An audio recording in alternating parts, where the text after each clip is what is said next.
Friends எல்லாருக்கும் வணக்கம்.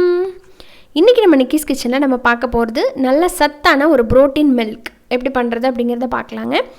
என்னங்க புரோட்டீன் மில்க்குன்னு சொல்கிறீங்க, ஆனால் டிஃப்ரெண்ட்டான இன்க்ரீடியன்ட் வச்சுருக்கீங்களே அப்படின்னு நீங்கள் கேட்பீங்க. ஆமாங்க, இன்றைக்கி முழுக்க கொஞ்சம் வித்தியாசமான இன்க்ரீடியன்ட் எல்லாம் நம்ம யூஸ் பண்ணி தான் இந்த மில்க் வந்து பண்ண போகிறோம். பட் ரொம்ப சத்தானது. எங்களோட லைஃப்பில் எங்களுக்கு அனுபவமான ஒரு விஷயத்தை உங்களோட நான் ஷேர் பண்ணிக்க போகிறேன். கொஞ்ச நாளுக்கு முன்னாடி பார்த்திங்கன்னா ரொம்ப உடம்பு சரியில்லாமல் போய் ரொம்ப உடம்பு வீக்கான மாதிரி ஆகிடுச்சு. அப்போ வந்து ஒரு பெரியவர் வந்து எங்களுக்கு சொன்ன ஒரு ரெசிபி தான் இது. எங்கள் உடம்புல நல்ல ஒரு மாற்றத்தை கொண்டு வந்த அருமையான ஒரு ரெசிபி. ரொம்ப சிம்பிளானது, அதே நேரத்தில் சுலபமாக எல்லா கிடைக்கக்கூடிய பொருளை வச்சு தான் நம்ம பண்ணுறோம். இதை அவர் சொன்னது, இந்த மாதிரி நீங்கள் செஞ்சிங்கன்னா இவ்வளோ நல்ல இந்த வித்தியாசத்தை நீங்கள் பார்க்க முடியும் அப்படின்னு சொன்னாங்க. அதே மாதிரி நாங்கள் ஃபாலோ பண்ணோம். எங்களுக்கு நல்ல ஒரு சூப்பரான ரிசல்ட் கிடச்சிது. எனக்கு மாதிரி நிறைய பேர்த்துக்கு இந்த ப்ராப்ளம் இருக்கிறவங்க நீங்களும் இதே மாதிரி செஞ்சு பயனடையணும் அப்படிங்கிறதுக்காக தான் இன்றைக்கி இந்த வீடியோ அப்லோட் பண்ணுறேன். அது என்ன, இதுக்கான பொருள் என்ன, அப்புறம் இதை எப்படி பண்ணுறது அப்படிங்கிறத வீடியோக்குள்ளே போய் பார்த்து பேசிக்கிட்டே பண்ணலாம். இந்த ஸ்க்ரீனில் தெரிகிற 4 பொருள் தான் நமக்கு முக்கியமான பொருள். நான் இன்றைக்கி இந்த பால் தயார் பண்ணுறதுக்காக பச்சைக்கடலை 2 படி, அதாவது 1 கிலோ வந்து பச்சைக்கடலை எடுத்து நல்லா தோலை உளிச்சிட்டு இந்த மாதிரி சுத்தம் பண்ணி எடுத்துருக்கிறேன். கூடவே நல்ல சத்தான மருத்துவ குணம் மிக்க கருப்பட்டி தான் நம்ம இதுக்கு பயன்படுத்த போகிறோம். அப்புறமா 4லேருந்து 5 போல் நல்லா கனிஞ்ச சப்போட்டா பழம், அப்புறமா 1 கைப்பிடி அளவுக்கு முருங்கைக்கீரை. நம்ம சேர்க்குற இந்த பொருள் எல்லாத்துலேயுமே எவ்வளவு மருத்துவ குணம் இருக்குது அப்படிங்கிறத நான் சொல்லவே வேண்டியதில்லை, உங்களுக்கே தெரிஞ்சிருக்கும். இப்போ இதை வச்சு அடுத்தடுத்து தான் நம்ம எப்படி பண்ணலாம் அப்படின்னு சொல்கிறேன். முதல்ல முருங்கைக்கீரையை நல்லா கழுவி சுத்தம் பண்ணி எடுத்துக்கோங்க. அப்புறமா இதை நம்ம வேக வைக்க போகிறோம். வேக வச்சு சேர்த்தும் போது தான் அந்த கச்சத்தன்மை இல்லாமல் பால் வந்து குடிக்கிறதுக்கு ரொம்ப நல்லாயிருக்கும். நான் இதை வந்து 2-3 டைம் ட்ரை பண்ணியிருக்கேன். பச்சையாக போட்டு செய்யும்போது ரொம்ப பச்சை வாடை அடித்த மாதிரி இருந்தது. அப்புறமா இந்த மாதிரி நல்லா உருவி போட்டுட்டு அடுப்பை பற்ற வச்சு நம்ம வேக வச்சுக்க போகிறோம். வேக வச்சு அரைச்சி போட போகிறேன். அந்த மாதிரி பண்ணும்போது டேஸ்ட் ரொம்ப நல்லா இருந்தது. அதுக்காக தான் உங்களுக்கு நான் இந்த மெத்தடேவே ரெக்கமெண்ட் பண்ணுறேன். இப்போ பாருங்கள், நல்லா வெந்து வந்திருக்கு. இந்த மாதிரி நீங்கள் குக்கரில் போடுற மாதிரி இருந்தால் கூட ஒரு விசில் வச்சு எடுத்துக்கலாம். அதுவும் ரொம்ப ஈஸியான வேலை தான். இப்போ இந்த மாதிரி வேக வச்சு எடுத்ததுக்கப்புறம் தண்ணியை தனியாகவும் கீரையை தனியாகவும் எடுத்து வச்சுக்கோங்க. கீரையை முதல்ல மிக்ஸி ஜாரில் போட்டு நம்ம நைஸ் பேஸ்ட்டாக அரைச்சி எடுத்துக்க போகிறோம்.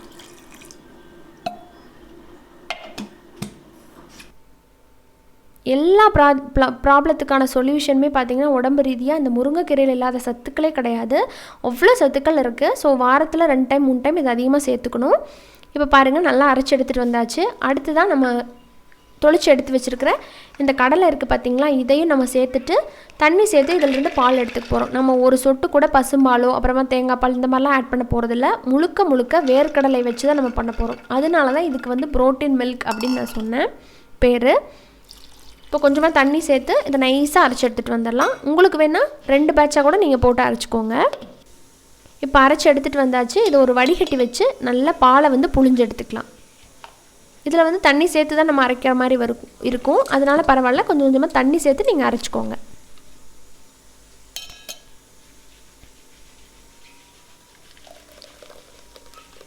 ஸோ நம்ம வந்து கடலையில் வந்து எவ்வளோ சத்து இருக்குது அப்படின்னு உங்களுக்கு தெரியும். இந்த மாதிரி பாலாக எடுத்து பண்ணும்போது எப்படி இருக்குமோ அப்படின்னு நீங்கள் நினைப்பீங்க. டேஸ்ட் ரொம்ப நல்லாயிருக்கும். உளுந்தங்கஞ்சி நீங்கள் குடிக்கிற மாதிரியே அதே ஃபீல் தான் இருக்கும். ஸோ இதே மாதிரி திரும்ப இந்த சக்கை எல்லாத்தையுமே அரைச்சி எந்த அளவுக்கு பால் வந்து உங்களால் எடுக்க முடியுமோ அந்த அளவுக்கு எடுத்து வச்சுக்கோங்க. 1 கிலோ 2 படி கடலையில் பார்த்தீங்களா, இந்த அளவுக்கு நான் பால் எடுத்து வச்சுட்டேன். ரொம்ப தண்ணியாகவும் இல்லாமல் ரொம்ப திக்காகவும் இல்லாமல் மீடியமான கன்சிஸ்டன்சியில் இருக்குது. இப்போ இது ரெடியாக இருக்கா? அடுத்ததாக பார்த்தீங்கன்னா அந்த பழம் இருக்குது இல்லைங்களா, சப்போட்டா பழம். இதில் வந்து தோலை வந்து நீங்கள் கம்ப்ளீட்டாக மேலே பீல் பண்ணி எடுத்துகிட்டு அப்படியேவும் சேர்த்துக்கலாம். நான் என்ன பண்ண போகிறேன்னா, இந்த மாம்பழம்லாம் ஸ்கூப் பண்ணுவாங்கள்ல, அந்த மாதிரி இதை ஸ்கூப் பண்ணி எடுத்துக்க போகிறேன். நல்லா கனிஞ்ச பழமாக எடுத்துக்கோங்க, அப்போ தான் ருசி நல்லாயிருக்கும். இந்த பழம் பார்த்திங்கன்னா அப்படியே தித்திப்பாக இருந்தது. சர்க்கரையை விட ஒரு படி மேலே இனிப்பு அதிகமாக இருந்தது. இப்போ இந்த மாதிரி ஸ்கூப் பண்ணி எல்லா பழத்தையும் எடுத்ததுக்கப்புறம் ஒரு மிக்ஸி ஜாரில் போட்டுட்டு இதை கொஞ்சம் நைஸ் பேஸ்ட்டாக அரைச்சி எடுத்துகிட்டு வந்துடலாம்.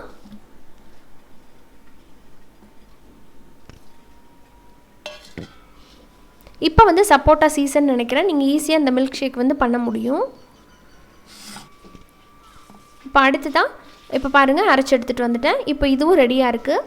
அடுத்ததாக இதுக்கு ஒரு பொடி வந்து நம்ம சேர்க்கணும். அது என்னென்ன அப்படிங்கிறத பார்த்துடலாம். அதுக்கு வந்து ஒரு தட்கா பேன் வந்து அடுப்பில் வச்சுருக்கிறேன்.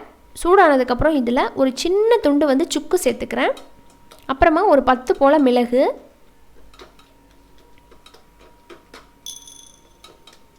கூடவே ஒரு 5லேருந்து 6 போல் ஏலக்காய், 6-7 ஏலக்காய் போட்டுட்டு நல்லா இதை வெறும் கடாயில் வறுத்துக்கோங்க. இதை வறுத்ததுக்கப்புறம் கொஞ்சம் நேரம் ஆற விட்டுட்டு கூட கொஞ்சம் சர்க்கரை சேர்த்து மிக்ஸி ஜாரில் நல்லா நைஸாக பொடி பண்ணி எடுத்து வச்சுக்கோங்க. இந்த மிளகு அப்புறம் சுக்கு ஏலக்காய் இது 3மே வந்து நல்லா டைஜஷனுக்கும் ஹெல்ப் பண்ணும், கூடவே நல்ல வாசனை கொடுக்கும். அடுத்ததான் நம்ம இனிப்புக்காக கருப்பட்டி சேர்த்த போகிறோம்னு சொன்னோம் இல்லைங்களா. கருப்பட்டியில் சொல்லவே தேவையில்லை, பெண்களுக்கு தேவையான அத்தனை பிரச்சனைகளுக்கும் சொல்யூஷன் வந்து அந்த கருப்பட்டியில் இருக்குது. இது வந்து நல்ல நல்லதாக பார்த்து வாங்கணும். இதுலேயே நிறைய டூப்ளிகேட்ஸும் வருது. அதெல்லாம் பார்த்து வாங்கினீங்க அப்படின்னா உங்களுக்கு நம்ம நினைக்கிற மாதிரி ரிசல்ட் வந்து கிடைக்காது. நல்ல கருப்பட்டியாக பார்த்து வாங்கிக்கோங்க. தேவையான அளவுக்கு நான் வந்து இந்த மாதிரி கத்தியில் துருவி எடுத்துக்க போகிறேன்.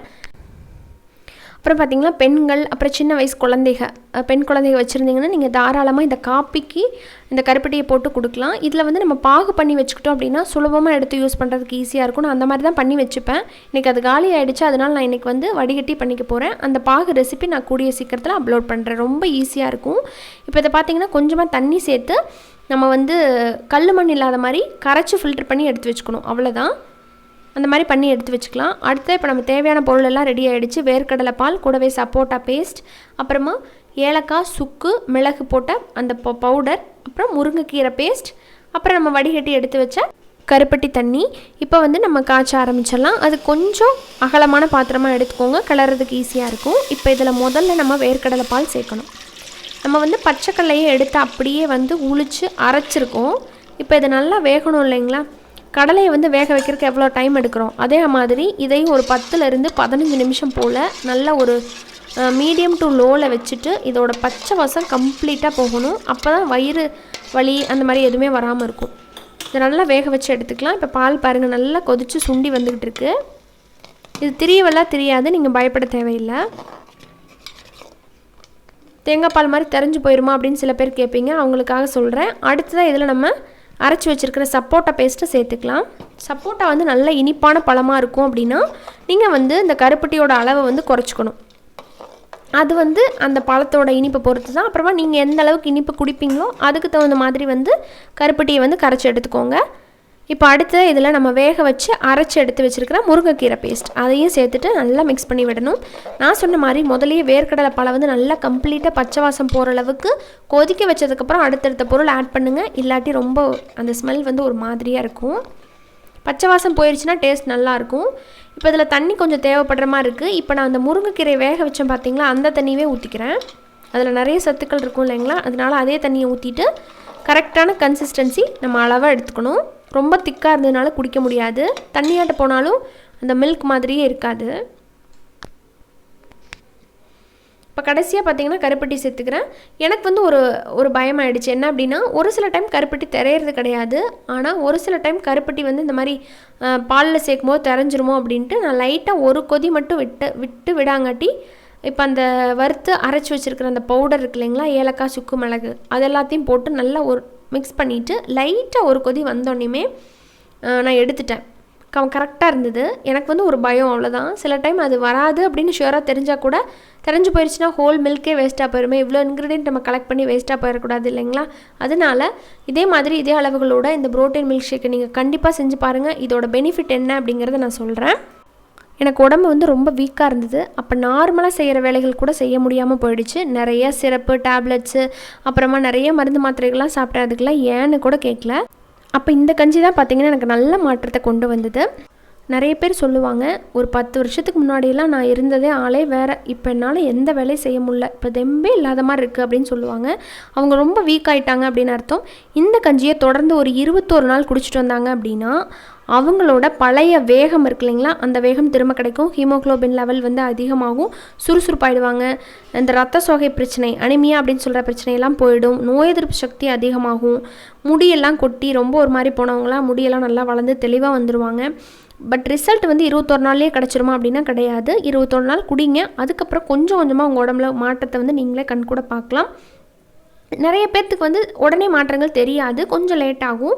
நீங்கள் வந்து தொடர்ந்து உங்களுக்கு எவ்வளோ நாள் இந்த பொருள் கிடைச்சாலும் நீங்கள் அதை வாங்கி தாராளமாக குடிச்சிட்டு வரலாம். வீட்டில் பயன்படுத்துகிற பொருள் தான் நான் சேர்த்து பண்ணியிருக்கேன். இதில் பயப்பட தேவையே கிடையாது. செஞ்சு பார்த்துட்டு உங்களோட ஃபீட்பேக் சொல்லுங்கள். உங்களுக்கு அனுபவம் எப்படி இருந்தது, இந்த வீடியோ உங்களுக்கு யூஸ்ஃபுல்லாக இருக்கும் அப்படின்னு நம்புகிறேன். அப்புறமா இந்த மாதிரி பிரச்சனை இருக்கிறவங்க யாராவது உங்களுக்கு தெரிஞ்சது அப்படின்னா அவங்களுக்கும் மறக்காமல் சொல்லுங்கள், ஷேர் பண்ணுங்கள், அவங்களும் பயனடையட்டும். இன்னொரு இன்ட்ரெஸ்டான ரெசிபியோட மீண்டும் சந்திக்கிறேன். அது வரைக்கும் நன்றி, வணக்கம்.